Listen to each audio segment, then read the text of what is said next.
To their classes. Dear students, good morning everyone. हाँ तो बच्चों, आज हम बेटा आपके लिए एक नया टॉपिक लेकर के आए हैं, जिस टॉपिक का नाम होता है continuity and differentiability. Continuity and differentiability. देखिए बच्चों, ये 11th क्लास में आकर के एक चैप्टर आता है limit and derivative. 11th class में एक चैप्टर आता है लिमिट एंड डेरिवेटिव, उसी को एक्सटेंडेड फॉर्म में आगे जो है यूज किया जाता है 12th क्लास में, जिसे हम कंटिन्यूटी एंड डिफरेंशियबिलिटी कहते हैं। कंटिन्यूटी डिफरेंशियबिलिटी बेटा कंपटीशन पॉइंट ऑफ व्यू से तो बहुत ही इंपॉर्टेंट चैप्टर कहलाता है, क्योंकि कंपटीशन में इसमें से क्वेश्चन 100% आते हैं। तो आपको ध्यान रखना है, ये आपका चैप्टर बेसिक से लेकर के कंपटीशन तक आपको बेनिफिट ही बेनिफिट देता है। तो आपको इस चैप्टर को बड़े ध्यान से देखना पड़ेगा। तो बेटा इसको बेसिक से अगर आप समझे तो शुरुआत से देखेंगे तो ज्यादा बेहतर होगा। तो शुरुआत से जो इसका बेसिक कॉन्सेप्ट है, अगर वो माइंड में सेट हो जाए तो शायद आप हर क्वेश्चन के बारे में समझ सकते हैं कि ये क्वेश्चन में मांग क्या रहा है और होना क्या है, इसमें करना क्या है। तो आपको इन बातों को समझने के लिए बेसिक चीजों को थोड़ा स्ट्रॉन्ग करना पड़ेगा। तो बच्चों, इसलिए ध्यान रखना है आपका बेसिक में क्या आता है, कंटिन्यूटी एंड डिफरेंशियबिलिटी की बात हो रही है। तो यहां पर देखो, सबसे पहली बात क्या होती है, हमें सबसे पहले चैप्टर मिलता है रिलेशन फंक्शन। तो फंक्शन के ऊपर बेस्ड है सारी कहानी, और फंक्शन डिफरेंट टाइप के बहुत सारे होते हैं। तो आप देखते हैं बेटा, इसमें जो फंक्शंस है हमारे पास, तो फंक्शन जो होते हैं बेटा, आपको डिफरेंट टाइप के फंक्शंस होते हैं। और आप अगर थोड़ा बहुत फंक्शंस के बारे में जानते हैं, वहीं उन्हीं के बारे में कहीं कंटिन्यूटी डिफरेंशियबिलिटी की बात होगी। तो डिफरेंट टाइप के जो फंक्शंस होते हैं बेटा, उन फंक्शंस के बारे में पूछा गया है। कौन फंक्शन कब कंटिन्यूअस है, कब डिफरेंशिएबल है, कब नहीं है, कब है। क्लियर है? तो आपको ध्यान से देखना है। तो यहाँ सब टोटली फंक्शन बेस्ड होता है। कोई भी फंक्शन कहीं भी कंटिन्यूअस हो सकता है, डिसकंटिन्यूअस हो सकता है, उसके कोई ना कोई रीजन होंगे। तो आपको ये चैप्टर और ज्यादा क्लियर कर देता है कि हमारा जो फंक्शन वाला चैप्टर है हमारा लिए कितना बेनिफिशियल है।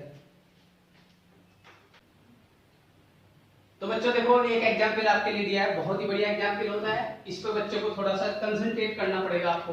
तो देखिए क्या होता है, ऐसे क्वेश्चनों में कंफ्यूजन की जरूरत नहीं होती, आपको ध्यान से समझना है। यहाँ पर क्या गिवन है, एक फंक्शन गिवन है mod x upon x, comma लगा करके x नॉट इक्वल टू 0 और fx की वैल्यू 0 है when x इक्वल टू 0। जब x 0 नहीं है तो ये वाली इक्वेशन काम करती है, और जब x 0 है तो बेटा ये वाली इक्वेशन काम करती है। तो यहाँ पर ग्रेटर और लेस की बात नहीं हुई, लेकिन आपको ध्यान देना क्या है, ये फंक्शन जो है बेटा आपको x इक्वल टू 0 पे y की वैल्यू 0 है, लेकिन इस साइड में भी mod x अपॉन x है, इस साइड में भी mod x अपॉन x है। और बेटा इसको माइनस x अपॉन x कहा जाता है -1, इसको प्लस x अपॉन x कहा जाता है +1। तो कहने का मतलब ये हुआ, जब x इक्वल टू 0 था, y की वैल्यू क्या थी, 0 थी आपके पास। जब x की वैल्यू 0 से कम है तो आप क्या करेंगे उसे, देखिए यहां पर 0 माइनस h है, यहां पर क्या होगा 0 प्लस h। तो आप इस साइड में लिखेंगे इसको x ग्रेटर देन 0। ठीक, आप किसी भी तरह से समझ लीजिए। कहने का मतलब क्या है, अगर आपको पता है ये सिग्नम फंक्शन है, क्या है बेटा, सिग्नम फंक्शन कहते हैं इसे, और सिग्नम फंक्शन की वैल्यू 0 से कम के लिए -1 आंसर आता है, 0 से ज्यादा के लिए +1 आता है। अगर आपने फंक्शन पढ़ा होगा तो आपको अच्छी तरह से याद होगा, लेकिन नहीं भी अगर आता तो आप इस बात को यहां समझ लीजिए। क्या कहता है बेटा, ये हमें क्या करना है, लेफ्ट हैंड लिमिट चेक करनी बेटा, किस पे, 0 पे। तो 0 के लेफ्ट में अगर हम बात करते हैं तो x tends to 0 negative mod x upon x, mod x upon x। याद रखने वाली बात ये है बेटा, ये limit of x tends to 0 हो गया। तो इसे क्या लिखूंगा मैं, 0 minus h upon 0 minus h। x को किससे रिप्लेस करना है, 0 माइनस h से। x को लेफ्ट में किससे रिप्लेस करेंगे, 0 माइनस h से। राइट में किससे रिप्लेस करेंगे, 0 प्लस h से। तो आपके पास ये वैल्यू जो निकल के आ रही है, तो limit of h tends to 0 minus h mod के अंदर है -h, मोड माइनस खा जाएगा तो आपको देगा क्या, +h और -h। h क्या है, यहाँ 0 है, इसकी वैल्यू पुट मत करना, क्योंकि ये 0/0 की फॉर्म बन गई। वो क्या करेगा, इसको कैंसिल कर देगा। क्या करेगा, कैंसिल। तो आपके पास बचा क्या है यहाँ पर, limit of h tends to 0, यहाँ -1 बचा है, h रख नहीं सकता तो सीधे -1 ही आंसर आएगा। क्लियर है। तो ये मेरे पास लेफ्ट हैंड लिमिट है। राइट हैंड लिमिट को यहाँ ध्यान से समझना बेटा।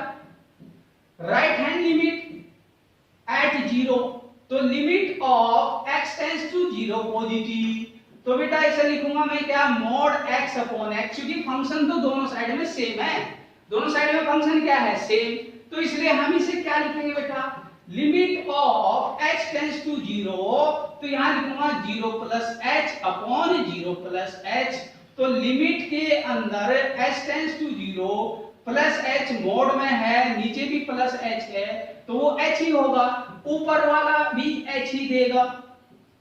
बेटा क्लियर है कि नहीं, ऊपर वाला आपको h देगा, नीचे प्लस h है, तो ये क्या हो गया, h टेंड्स टू 0 था तो 0.0 की फॉर्म फिर बन गई, लेकिन 0.0 की जब फॉर्म बन जाए तो उसमें वैल्यू डायरेक्ट पुट नहीं करते बेटा, वहां वैल्यू नहीं कभी भी पुट की जाती है, इसलिए आपको ध्यान रखना था, इसको आप खत्म कर दीजिए, कैंसिल आउट हो जाएगा फैक्टर। जब फैक्टर कैंसिल आउट होगा तो h टेंड्स टू क्या बचा बेटा, यहाँ 0, वैल्यू क्या मिली, +1, तो आंसर क्या आएगा, +1। तो बेटा यहाँ थर्ड कैटेगरी क्या है, एट x इक्वल टू 0, तो वो तो मुझे f ऑफ 0 देखना पड़ेगा, क्योंकि लिमिट में मेरे पास डायरेक्ट गिवन है limit of x tends to 0 f of x, और वो दे रखा बेटा limit of x tends to 0, यहाँ 0 दिया हुआ था, 0 ही आंसर आ गया, क्योंकि मुझे देखो x इक्वल टू 0 पे fx की वैल्यू क्या दे रखी, 0, तो मुझे 0 ही इक्वेशन यूज करनी पड़ेगी, तो वहां x की वैल्यू डायरेक्ट रखूंगा, कुछ फायदा नहीं, 0 आंसर आ गया। हुआ क्या इससे, सॉल्यूशन क्या निकल गया हमारे पास, देखिए बेटा लेफ्ट हैंड लिमिट हमारी क्या थी, -1, राइट हैंड लिमिट हमारी क्या आई बेटा, +1, और f ऑफ 0 कितना आया, 0, तो फंक्शन की बात ये होगी सीधे सीधे, हम जब लेफ्ट में है तो -1 है, राइट में है तो +1 है, और बेटा 0 पे है तो 0, तो तीनों लिमिट क्या होगी, चेंज हो गई, तो इसलिए सब फंक्शन को क्या कहा जाएगा, therefore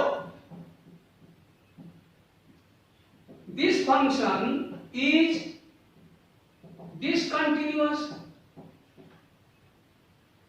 and limit does not exist at x equal to 0, और यहां पर कह सकते हैं नॉट डिफरेंशिएबल, नॉट डिफरेंशिएबल भी इसे कहा जा सकता है, कहा जा सकता है कि नहीं बेटा, तो इसलिए आप इसे नॉट डिफरेंशिएबल भी कह सकते हैं, this function also not differentiable. बात समझ में आ गई कि नहीं, तो ये फंक्शन क्या है, सिग्नम फंक्शन है, अगर सिग्नम फंक्शन का आपको ग्राफ आता हो तो सिंपल सी बात है बेटा, वो ग्राफ ये था y equal to -1, y equal to 0 पे 0 और y इक्वल टू +1, अगर आपको याद हो ये सिग्नम फंक्शन कहलाता है, क्या कहलाता है बेटा, mod x अपॉन x, तो आप सिग्नम फंक्शन को 0 के लेफ्ट में 0 के राइट में सब बता सकते थे यहाँ, क्लियर है।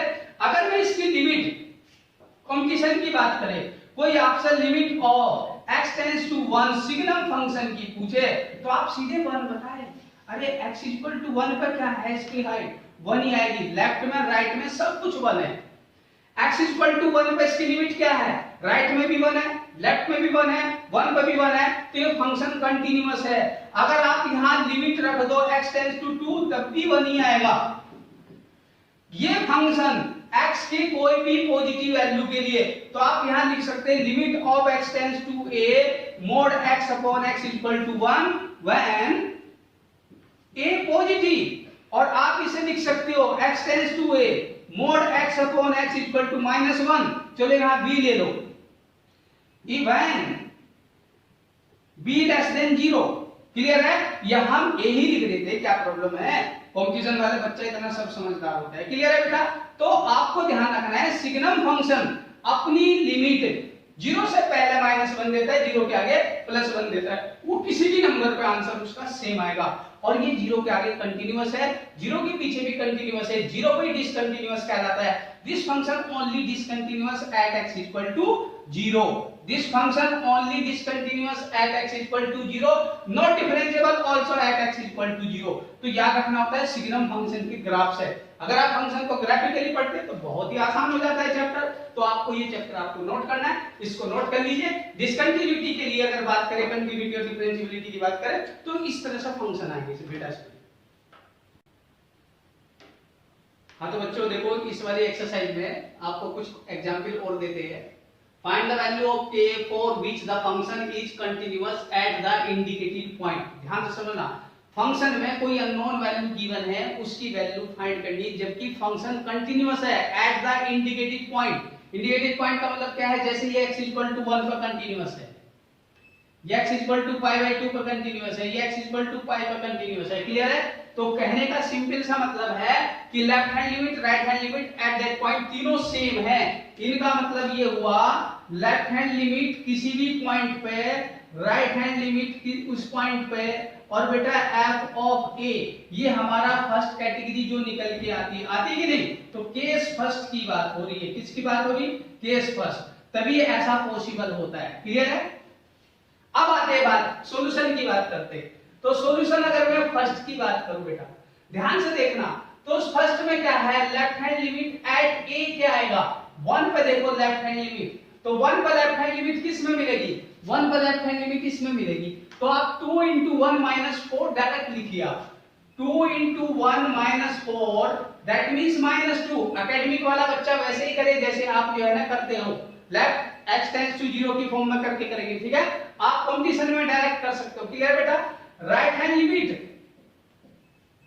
एट 1 कितना होगा इसका? k into 1 plus k 5 equal to k plus k 5। At that point f of 1 equal to sine ऊपर वाली इक्वेशन में k into 1 plus k 5 equal to k plus 5।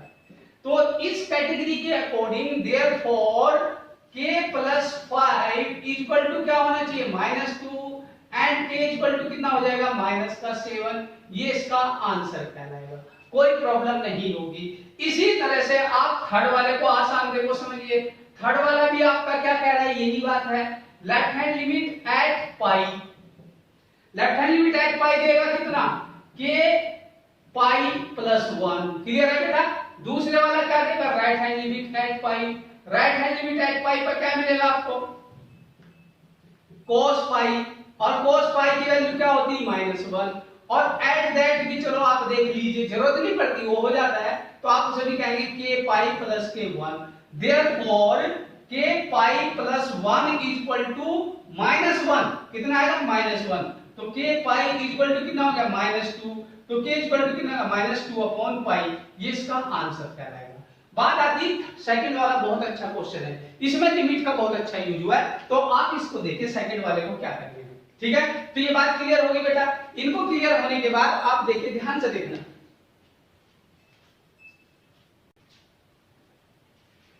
तो बेटा हमारे पास जो सेकंड वाला है इस पर वर्क करते हैं।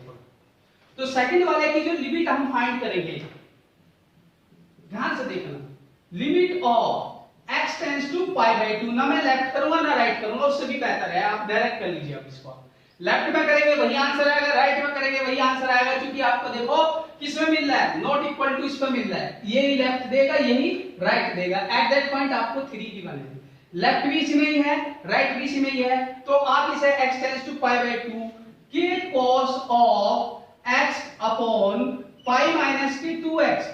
आप लेफ्ट राइट के तरीके से कर सकते हो, कोई दिक्कत नहीं है। लेकिन इसको क्या करेंगे हम यहां से लिख सकते हैं। चलो मैं आपको लेफ्ट वाले से ही करके दिखा देता हूं। ठीक है? तो बेटा ऐसा limit of x tends to क्या लिखेंगे आप? 0 k times of cos of π/2 minus k h लिखोगे, pi minus k 2 times of π/2 minus h। बोलो क्लियर है?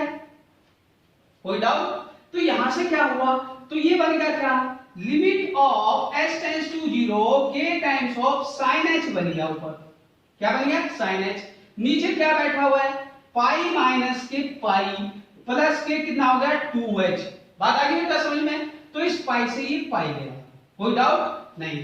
तो इसलिए हम इसे लिखेंगे limit of x tends to 0 k/2 into sin h upon h। अगर किसी बच्चे को 11th क्लास में लिमिट वाला चैप्टर थोड़ा सा भी आता हो तो बेटा ये वैल्यू 1 देता है। ये क्या देगा वैल्यू अपनी 1। तो इससे क्या मिल गया आपको k/2 into 1। तो हमारे पास लेफ्ट हैंड लिमिट k/2 आ गई। राइट हैंड लिमिट भी यही आएगी, ध्यान देना। लेफ्ट हैंड लिमिट अगर मेरी 1 आ रही है ये π/2 पे, तो बेटा इसकी राइट हैंड लिमिट भी वही आएगी। उसके लिए आप π/2 प्लस करेंगे, वही बात निकल के आएगी। तो यहाँ पर cos π/2 प्लस h आप बात करेंगे तो राइट हैंड लिमिट में क्या होगा, इसी तरह से राइट हैंड लिमिट चेक कर लीजिए। तो limit of x tends to π/2 positive, k times of cos of x upon pi minus k 2x। तो बेटा limit of x tends to 0, k times of cos of π/2 plus h, pi minus के 2 times of π/2 plus h। अब हुआ क्या, cos 90 plus theta minus sine theta होता है। अगर आपको याद है तो आप इसे यूज करेंगे बेटा, यहां माइनस साइन थीटा, नीचे क्या है पाई माइनस के 2h, पाई से पाई कैंसिल, तो ऊपर जो बचा था आपके पास उस बात को ध्यान से समझिए यहां पर। तो ये जो वैल्यू थी आपके पास, इस वैल्यू को देखिए, limit of h tends to 0, k of minus के साइन h अपॉन माइनस के 2h। तो भाई इस माइनस को आप माइनस से उड़ा दीजिए, तो limit of h tends to 0, k/2 sine h upon h ही मिला। और वो वैल्यू क्या देगा 1। तो आप फिर से क्या कहेंगे k/2 into 1। तो मेरे पास ये वैल्यू आ गई k/2। और एट दैट पॉइंट क्या गिवन था 3। एट दैट पॉइंट क्या गिवन है बेटा हमें 3। तो देयरफॉर सिंपल सी बात है, for continuity k/2 equal to 3 equal to k/2। तो ये वैल्यू मिलेगी क्या बेटा आपको, therefore k equal to 6 answer आएगा। तो आप ध्यान दें, ये एकेडमिक का बहुत ही बढ़िया क्वेश्चन है, कंपटीशन का भी बहुत बढ़िया क्वेश्चन है, कंपटीशन में से बहुत अच्छा क्वेश्चन कहते हैं। तो ये बात आपको समझ में आ गई होगी। इसे नोट कीजिए, मैं इसे कंपटीशन में डायरेक्ट एक और तरीके से करके दिखाता हूं। तो देखो बच्चों, अगर ये क्वेश्चन आपको कंपटीशन में मिलता है तो आप इसे डायरेक्ट कैसे करेंगे। तो इसमें लेफ्ट और राइट के चक्कर में मत पड़ना, क्योंकि लेफ्ट राइट सब ऊपर वाले से आना है। तो आप उसमें limit of x tends to π/2 लगा दीजिए डायरेक्ट, ठीक है ना। तो यहां से क्या होगा, limit of x tends to π/2 k times of, देखो बेटा यहां पर π/2 तो मैं नहीं रख सकता, तो इसे मैं लिख सकता हूं sine of 90 minus theta. cos theta होता है, sin 90 माइनस थीटा क्या होता है cos थीटा। और नीचे बेटा 2 कॉमन ले लो, तो ये 90 माइनस की ये भी हो गया। अगर आपको बात समझ में आई हो तो देखो बेटा ये वैल्यू क्या है, x टेंड्स टू π/2 है, तो ये वैल्यू x टेंड्स टू π/2 पे 0 आंसर देगा, ये भी 0 देगा। तो यहां से डायरेक्ट आंसर आ जाता है मेरा k/2। तो जब k/2 आ गया, therefore k/2 equal to 3, then k equal to कितना आ गया 6। इतना सब कुछ करने की जरूरत नहीं होती। कंपटीशन वाले बच्चों को प्रैक्टिस ज्यादा करनी पड़ेगी। आपका बेसिक अगर अच्छा है बेटा, बेसिक अच्छा है तो कंपटीशन आसान हो जाएगा। बेसिक कैसे है, पहले वो दोनों बातें समझना है कि बेसिक से कैसे किए जाते हैं और कंपटीशन में कितना चेंज होता है, वो आपको चैप्टर कहीं ना कहीं सपोर्ट करेगा। अगर आप इसे cos को sin में कन्वर्ट कर दे, नीचे भी बेसिक वैल्यू बना दे, तो sin x tends to theta sin x upon x अगर होगा तो क्या देता है 1। तो आपको ध्यान देना है, कभी भी कई क्वेश्चन आए x टेंड्स टू, अगर आपके पास डिवाइडेड थीटा टेंड्स टू 0 दिया हुआ है और आप इसे sin थीटा अपॉन थीटा कोई भी नंबर हो वो हमेशा 1 आंसर देता है। इस बात को आप अगर जानते हो कहीं भी अप्लाई कर सकते हैं, क्लियर है। तो ये आपको ध्यान रखना था। इस क्वेश्चन को, इस तरह के जो क्वेश्चन आते हैं, कंटीन्यूअस फंक्शन है, तीनों लिमिट सेम अज्यूम करनी पड़ेगी। जब तीनों लिमिट सेम होगी तब उसमें कोई भी अननोन क्वांटिटी की वैल्यू फाइंड कर सकते हैं।